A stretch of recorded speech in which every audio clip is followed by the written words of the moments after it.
numbers, last month, Border Patrol saw a 93% decrease of illegal aliens crossing the southwest border between ports of entry from May 2024 under Joe Biden, when they encountered more than 117,000 illegal aliens. And this particular statistic is absolutely astounding. In the month of May, under the Trump administration, 0 illegal aliens were released into our country by Border Patrol. Let me say that again. Not a single illegal alien was released into the interior of the United States of America last month under this administration.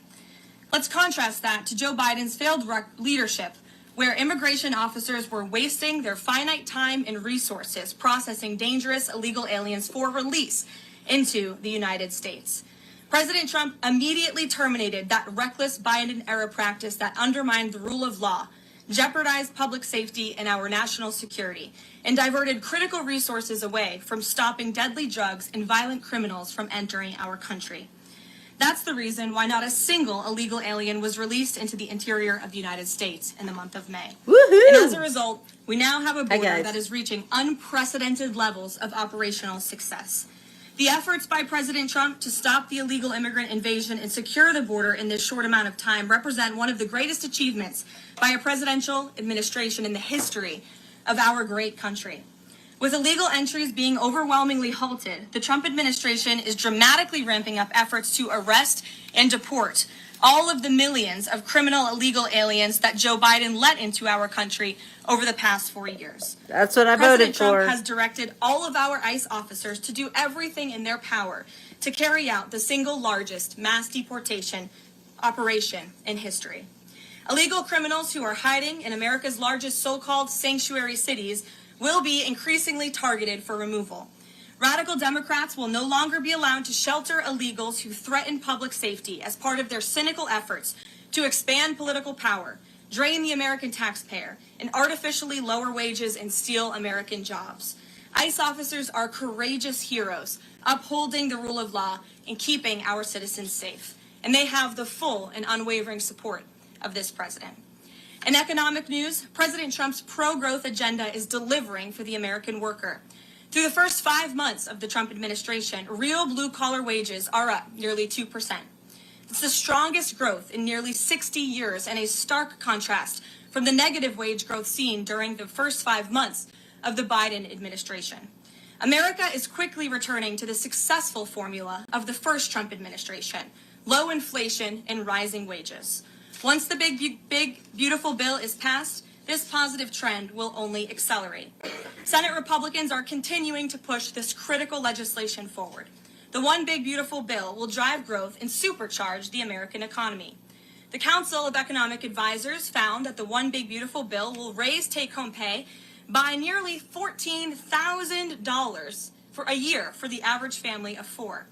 The CEA also found that the One Big Beautiful Bill will increase wages as much as $11,000 for the average worker in America. The One Big Beautiful Bill expands the child tax credit and makes it permanent for more than 40 million families with children. And the bill will deliver no tax on tips, no tax on overtime, and substantial tax cuts for our incredible seniors. Simply put, the One Big Beautiful Bill is a massive win for middle-class Americans. When nearly 80 million Americans sent President Trump back to this White House, they were doing so expecting these popular policies to be enacted.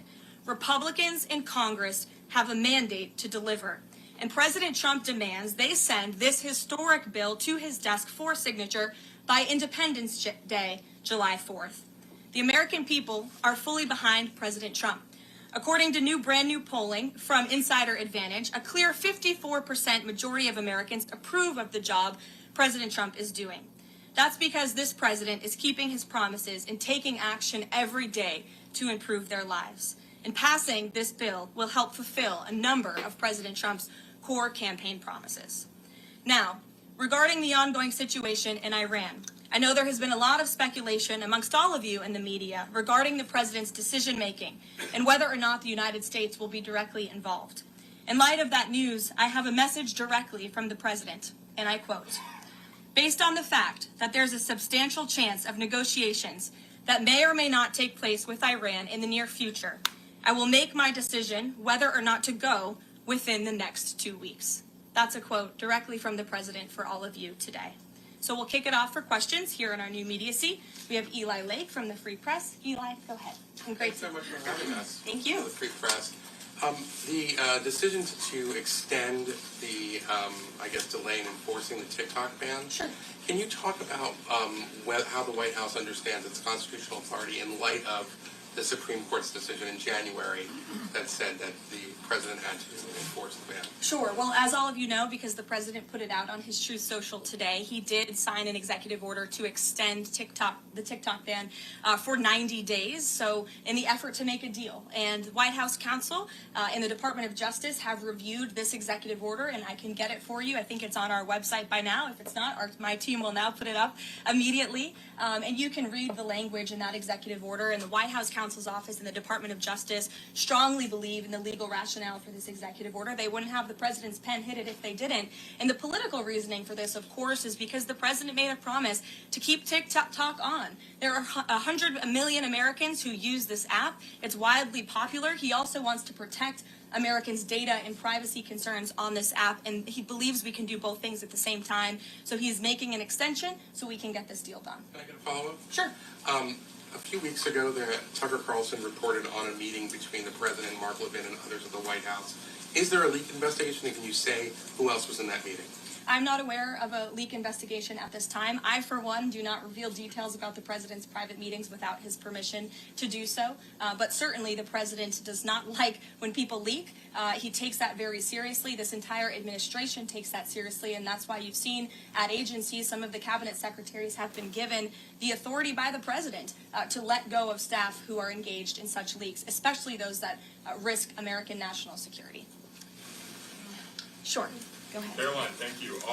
So, Rhino warmonger Lindsey Graham, he recently called on the U.S. to go all in. That's quite the lead to a question. Right. What's your message to everyday Trump supporters? Not the Tucker Carlsons or other big names, but everyday Trump supporters, grassroots who voted for President Trump to stop the wars, rejected this in the primary, going into another war with voting against Nikki Haley, and they want to see non-U.S. involvement in this war. What's your message? Trust in President Trump. That's it. Trust in President Trump has incredible instincts, and President Trump kept America and the world safe in his first term as president in implementing a peace through strength foreign policy agenda. And with respect to Iran, nobody should be surprised by the president's position that Iran absolutely cannot obtain a nuclear weapon. He's been unequivocally clear about this for decades, not just as president, not just as a presidential candidate, but also as a private citizen. In fact, I have some quotes for you. In 2011, President Trump said, America's primary goal with Iran must be to destroy its nuclear ambitions. We cannot allow this radical regime to acquire a nuclear weapon that they will either use or hand off to terrorists. In 2015, the president said the problem is that Iran poses an existential threat to Israel, our Middle Eastern allies, and the United States. And of course, the president has repeated that in his first term as president and his second term as president as well. That's why he was adamantly opposed to the disastrous Iranian nuclear agreement that was implemented by President Obama. And it's why he has given great latitude and given a lot of effort to achieving a diplomatic solution. But he's been very clear. Iran went for 60 days when he gave them that 60-day warning without coming to the table. On day 61, Israel took action against Iran. And as I just told you from the president directly, he will make a decision within 2 weeks. A follow-up? Sure. Go ahead, Natalie. Thanks, Caroline. Can you confirm whether Steve Witkoff has been in touch with the Iranian foreign minister? And does Witkoff plan to go to Geneva tomorrow for talks? I am not tracking that on Mr. Witkoff's travel schedule, but I can certainly check in with him to be sure. As for correspondence between the United States and the Iranians, I can confirm that correspondence has continued. As you know, we were engaged with 6 rounds of negotiations with them in both indirect and direct ways. Thanks, Kelly. Just to clarify the president's statement just now, when he says that he'll make a decision in the next 2 weeks, is he saying that if Iran does not come back to the negotiating table within the next 2 weeks, that the president will strike? The president is saying that he will make a decision whether or not to go within the next 2 weeks. It's very clear and direct. And is he seeing any signs of progress? He obviously is holding out hope for negotiations, but is he seeing any inklings of progress that give him that hope These that are the talks still dumbest possible. questions. Well, that's why he said in the statement that I just read for all of you, based on the fact that there's a substantial chance of negotiations that may or may not take place with Iran in the near future, he will make that decision within the next 2 What makes weeks. him think there's still a substantial chance, is my question. I'm not Oh going to my get into God, the reasoning and the seriously. rationale the president believes that, but that's his ridiculous. position, and he will make a decision within the next 2 weeks. Sure. Thanks, Caroline. President Trump has said previously in regard to Russia, he's used this phrase about 2 weeks several times in terms of like, we expect like a 2-week deadline and then you give another 2-week deadline. How can we be sure that he's going to stick to this one on making a decision on Iran? Well, in those deadlines, as you've seen in respect to Russia, Ukraine, might I add, these are two very different, complicated global conflicts, as you know, that the president inherited from our previous incompetent president and the weakness of the previous administration. And the president has spent a tremendous amount of time and effort cleaning up these crises that were caused by the last administration's just complete dereliction of duty on the world stage and American weakness. Now we have American strength again. With respect to Russia and Ukraine, because of that American strength, and the president's leadership, we have seen these two sides engage in direct negotiations. And the last time the president said 2 weeks, you saw Russia and Ukraine have direct negotiations for the first time in years. And so the president is always interested in a diplomatic solution to the problems and the global conflicts in this world. Again, he is a peacemaker in chief. He is the peace through strength president. And so if there's a chance for diplomacy, the president's always going to grab it. But he's not afraid to use strength as well, I will add. Francesca. Thanks, Caroline.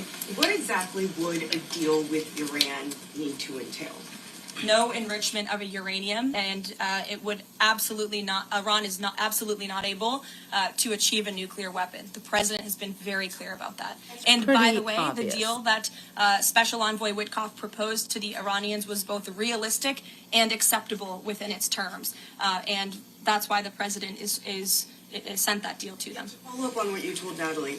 Are the talks that the United States is currently having with Iran direct, or are those through intermediaries? And if so, which countries are acting as the intermediary right now? Out of respect for the ongoing discussions and negotiations, I am not going to get into the These details people of them. are dumber We've than provided you rocks. confirmation for now. Seriously. Go ahead.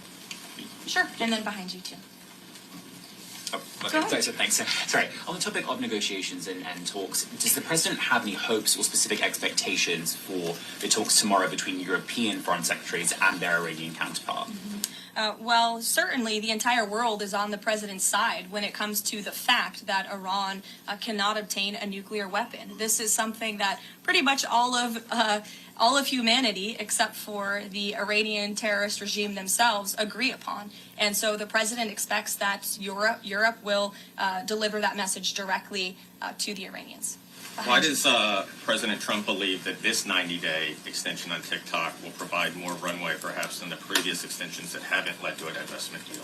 Because it's more time to make a good deal. Simple question. Dasha? Thank you so much. I know things are going day by day right now. The president wants maximum optionality. Is the possibility of the U.S. getting involved in regime change in Iran at all on the table at this point? The president's Sure. The president's top priority right now is ensuring that Iran cannot obtain a nuclear weapon and providing peace and stability in the Middle East. It's all about Caroline, peace, the Senate put bitches. forward, Medicaid provisions, particularly a lower cap on state provider taxes that hospitals have said would lead to mass closures, particularly in rural communities. Is the president willing to sign a bill that includes those provisions that Republican senators like Josh Hawley say will lead to hospital closures? Out of respect for the ongoing discussions that the White House is very much actively involved in with our friends in the United States Senate, I won't comment on that specific provision. Look, the bill hasn't been sent to the president's desk yet. There's more room for change. The president, for one, I will reiterate, has been very clear on his priorities with respect to Medicaid.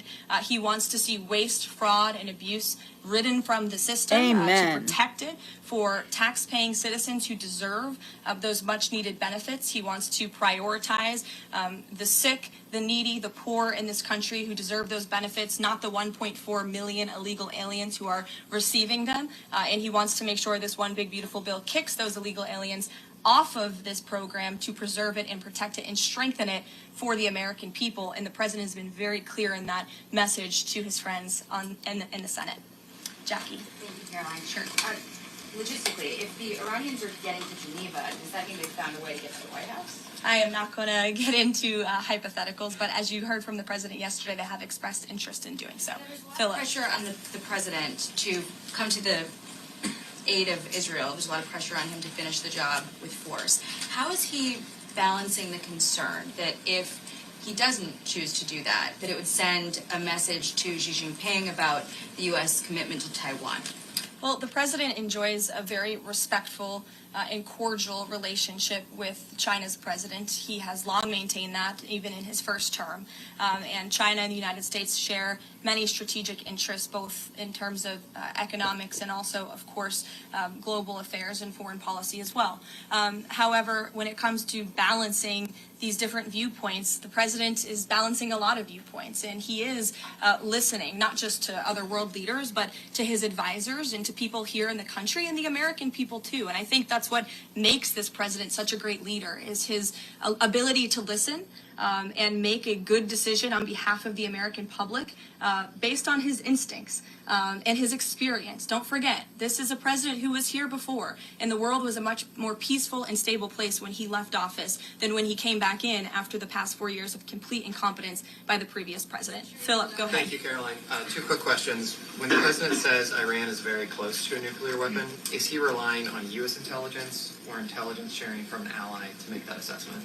It is a fact, and the United States government maintains this fact, that Iran has never been closer to obtaining a nuclear weapon.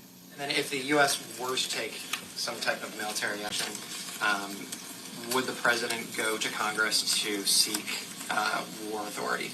I'm not going to engage in hypotheticals. I gave you the statement from the president. He'll make a decision within 2 weeks. Sure. Go ahead. Thanks, Caroline. Harry and then Elizabeth. Two questions, one on Iran and then the second on something Jasmine Crockett said this morning. So given that we know the Iranian government did order an operative to assassinate the president, is there concern that Iran might respond with non-traditional military ways to some kind of strike on Iran, such as another assassination attempt? And has the Department of Justice looked into this last attempt on the president's life? I believe Secret Service and the FBI have looked into the 2 assassination attempts that took place against the president, both of which were sad days in our nation's history. So I would defer you to the Department of Justice on where those investigations stand. But as for your question regarding Iranian retaliation, I'm not going to engage in hypotheticals again, but I can assure the American public and the world that this administration is prepared and ready to defend American interests and assets, not just in the region, but here on our homeland as well. Thank you. And then really quick on Jasmine Crockett, she said, I believe, that Trump supporters are mentally ill before calling for bipartisan support against the president. Can you respond to that, especially considering she's a rising star in the Democrat Party right now? She is a rising star. It's quite something to behold, actually. I hope that she continues to be a rising star for the Republican Party, at least. I think it's incredibly derogatory to accuse nearly 80 million Americans of mental illness. The last time I checked, Jasmine Crockett couldn't dream of winning such a majority of the public as President Trump did. And the America First movement, which President Trump has built, is filled of hardworking patriots, the forgotten men and women, business owners, law enforcement officers, nurses and teachers, and middle America, as we all know, from where you all grew up, outside of this beltway. That's who makes up this president's movement. And Jasmine Crockett should go to a Trump rally sometime and she can see it for herself. Jennifer. One on North Korea and one on China. On North Korea, they launched some rockets into the ocean today. What does the White House make of that? Do you read any meaning into that timing of that launch? And then on China, do you have any reaction to Xi Jinping's offer of intervening in Iran diplomatically? And are you seeing any signs that China would get involved militarily to support Iran? I don't believe we're seeing any signs of that at this moment in time. As for Xi Jinping's offer, I will leave it to the president to respond to that himself. As for your question about North Korea, we are monitoring the situation. The Trump administration is in close contact with our new South Korean counterparts as we work together to deter our adversaries and preserve a free and open Indo-Pacific. And no matter where, our adversaries and our allies alike know that President Trump will not tolerate threats against our interests on his watch, even as he works to resolve the wars that he inherited.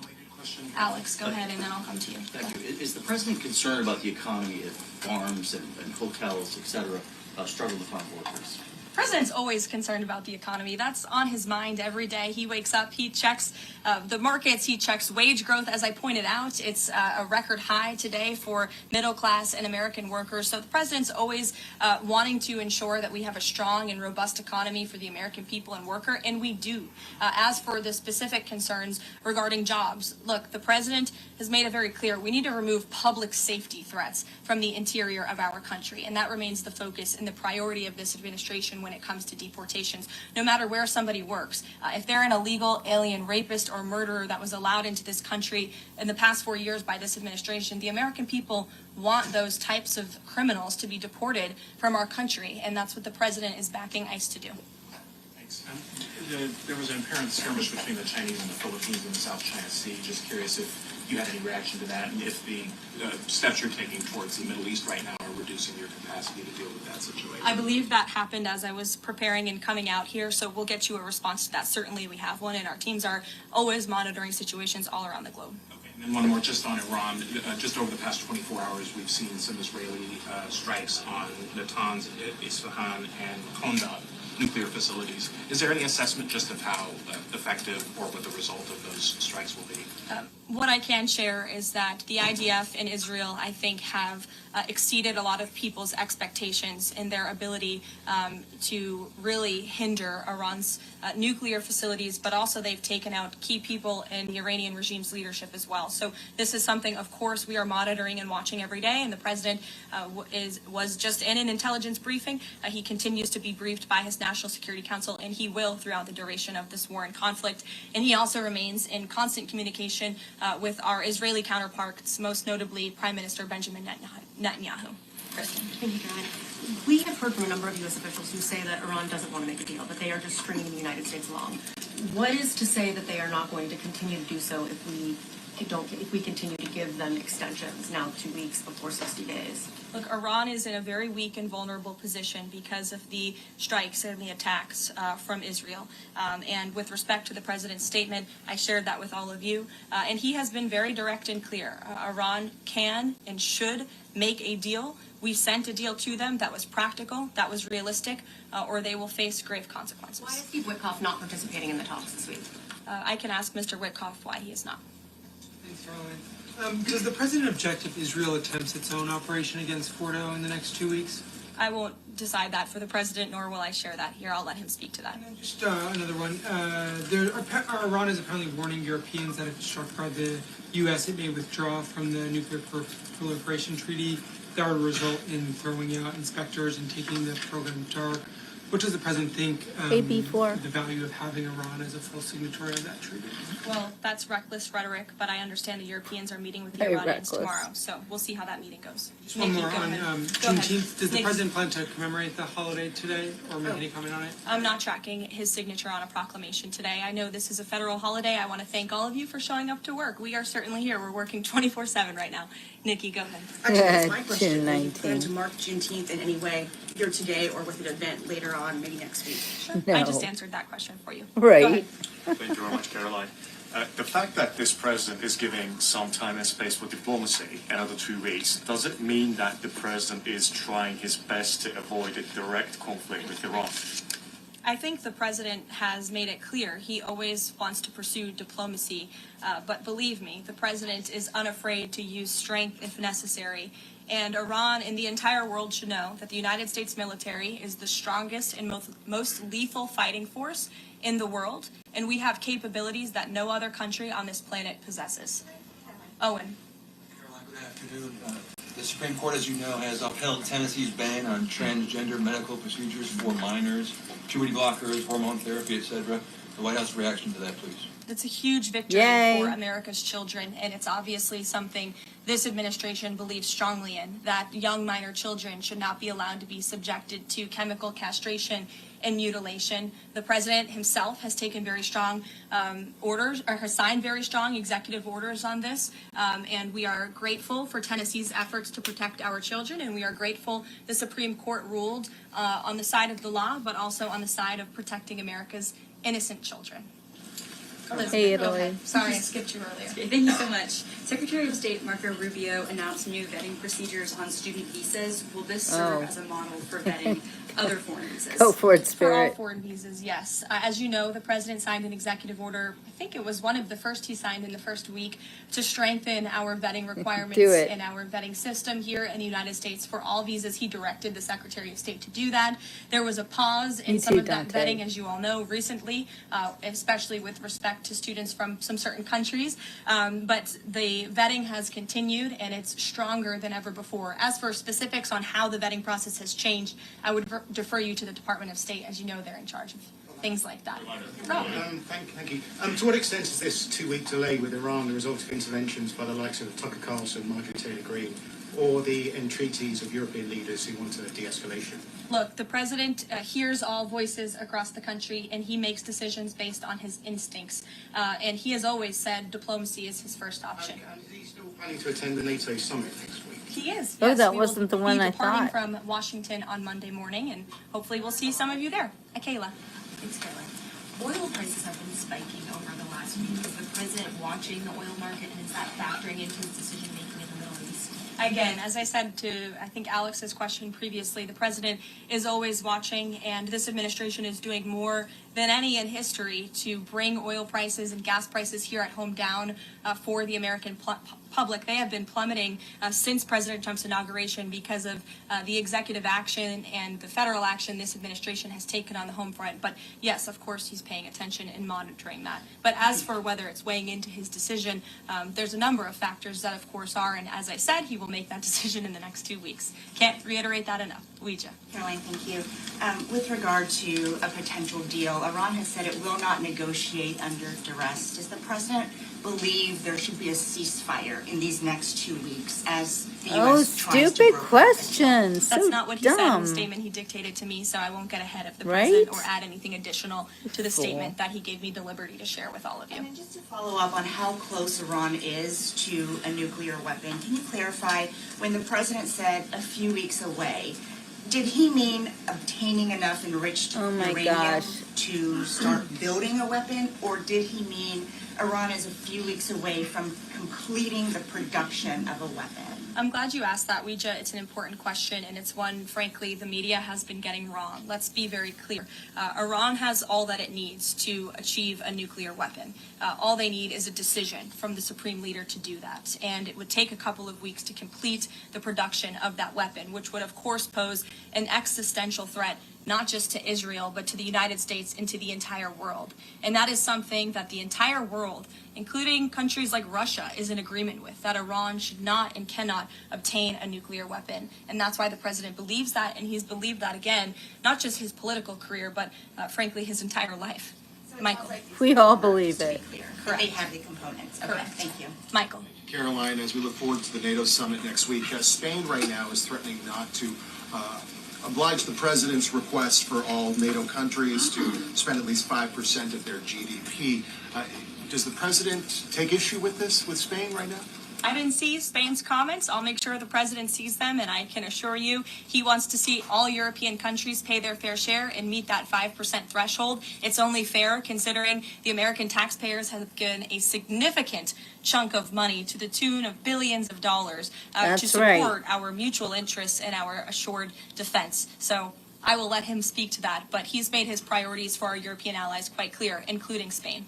Caroline, one last question. When it comes to the president's position on foreign policy in general, is there a phrase that the White House has coined? Is there a Trump doctrine? Peace Does the through president like to strength. talk about this? Peace Anyone here in through the White House strength. talking about this? And if so, if there is something akin to a Trump doctrine, how would you Yeah, define it? peace through strength. America first. America always. first. And with that, I think I'll and leave peace you. through strength. I know there's a lot of news in the world right now. As you know, our team is always here to answer your questions. And the president, I am sure, will take more questions Hey, from you Annie. guys at some point this week, as he always does in the effort of transparency. I appreciate your being here on a federal holiday, and we'll see you later. Thank you. Alrighty then.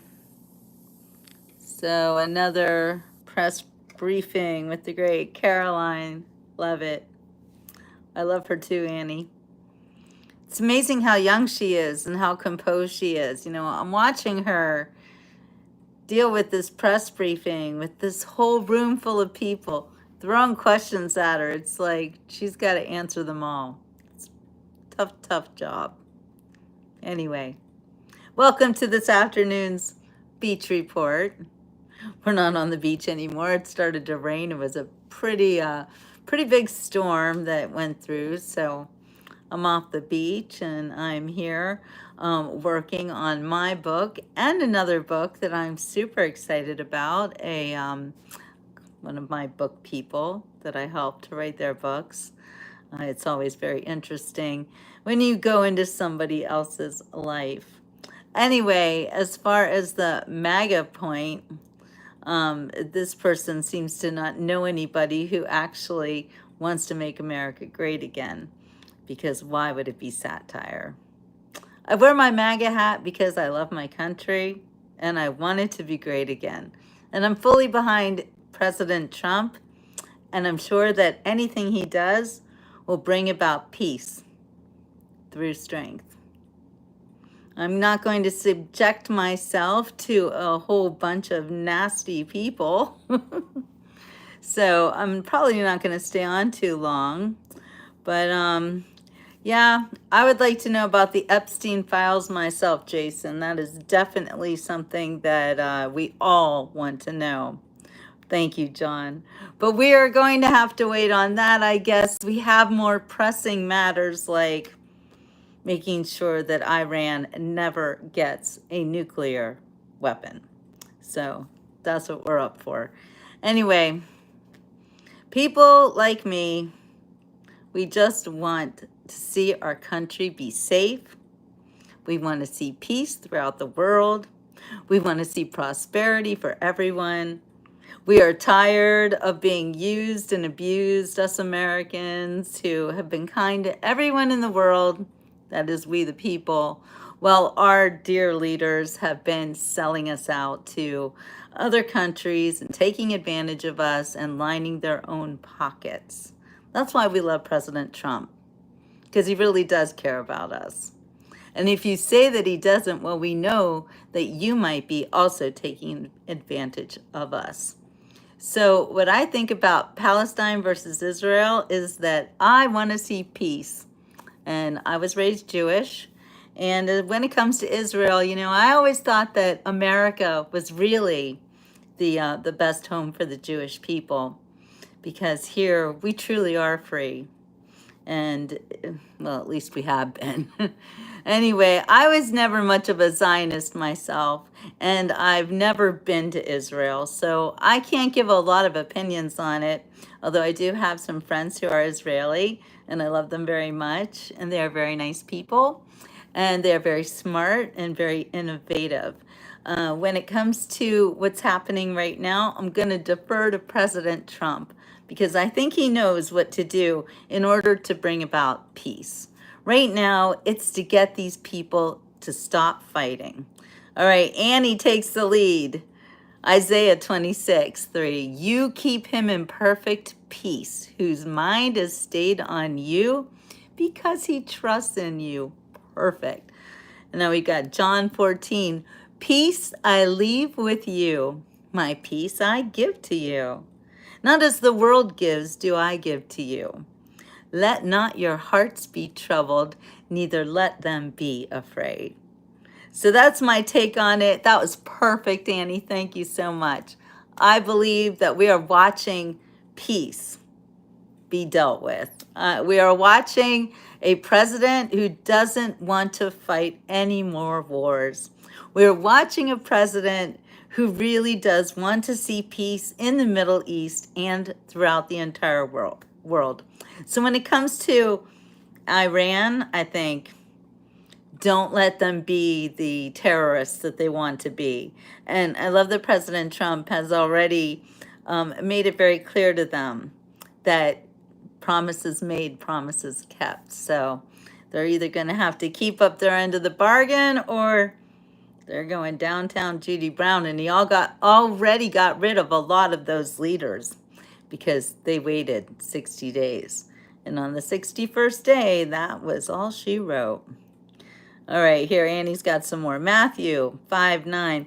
Blessed are the peacemakers, for they shall be called sons of God. Oh, great. Isaiah 55:12. For you shall go in and joy wait, so you, for you shall go out in joy and be led forth in peace.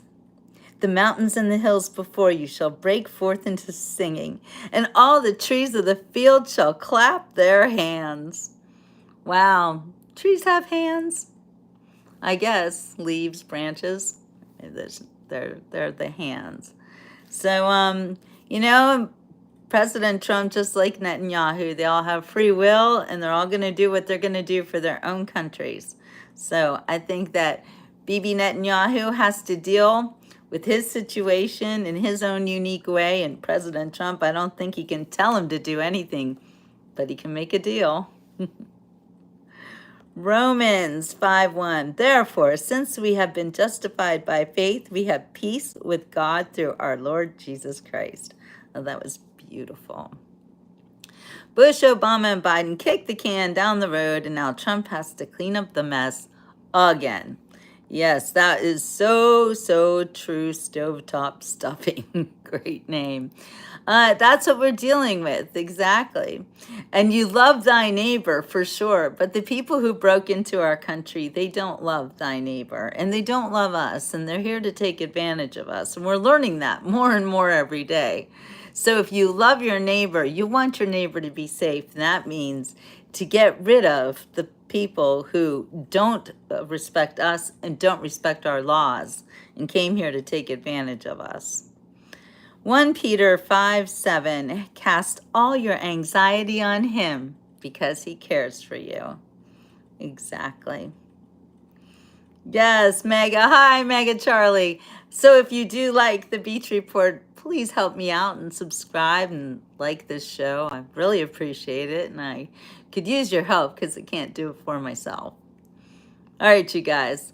Well, I hope that you enjoyed this afternoon's Beach Report. I always like to keep you guys updated with live Caroline Leavitt press briefings. That's always very interesting. Hi, Rusky Boy. Thank you for liking my hat. Thank you, Angel in Disguise. Well, now all the cool people are coming on. Anyway, I actually got this hat from President Trump when I went to his watch party. My hair's still wet from being in the ocean today. I went to his watch party when he got reelected. It was awesome. It was so great to be invited with all the other people who supported him over the years over in Palm Beach. We were at the Palm Beach Convention Center at President Trump's personal watch party. It was very cool. So we can deport you. You just try us. Look at that. Can't deport all of us. See, that's the thing about these people who broke into our country. They have no shame. Look at this guy, Wanalo. Oh yeah, Wanalo. You're gonna have to hide in the corners, in the shadows until you get popped. And there you go. So no, we don't want people like you in our country because you're not here for the right reasons and you're not here to be an American. So bye-bye. Yes, we should want to go home and facilitate the Jasara rollout. Amen with that. Trust in the Lord with all your heart and lean not on your own understanding. That is probably the best one you pulled out today, Annie, because that is so true. Yes, he is, Jesse. The Bible says, love thy neighbor, no exceptions. Love the poor, love the women of ill repute. Nothing says worship the Bible first. The Bible is 80 books in reality. Okay, that's great. The Bible doesn't say that you should not protect yourself against criminals. So I think it's okay. If somebody's coming after you, your livelihood, and wants to ruin your country, bye-bye. So they're not really our neighbors anyway. My neighbor's next door. My neighbor's over there. My neighbor's not in another country, speaking a language I don't understand, and breaking into my country to take advantage of me. That's not my neighbor. That's a criminal. So anyway, I gotta go. I am going to see you guys on the next Beach Report. I hope that you've had a wonderful day. And check out my other Beach Report shows. I am a card-carrying journalist, but not the kind that you've grown used to. I've been around for 30 years now as a journalist. I'm an old newspaper girl. But now I'm on the Beach Report. All right, you guys, have a wonderful rest of your day. Love you. Goodbye. God bless all of you. Yes, vibration. Good, good, good. Good vibrations. All right, you guys. Ciao for now. Atticus. Love you guys. So happy to see everybody. All right, don't forget to like and subscribe. Again, I need your help with that. All right, we'll see you on the next Beach Report. Have a wonderful rest of your day.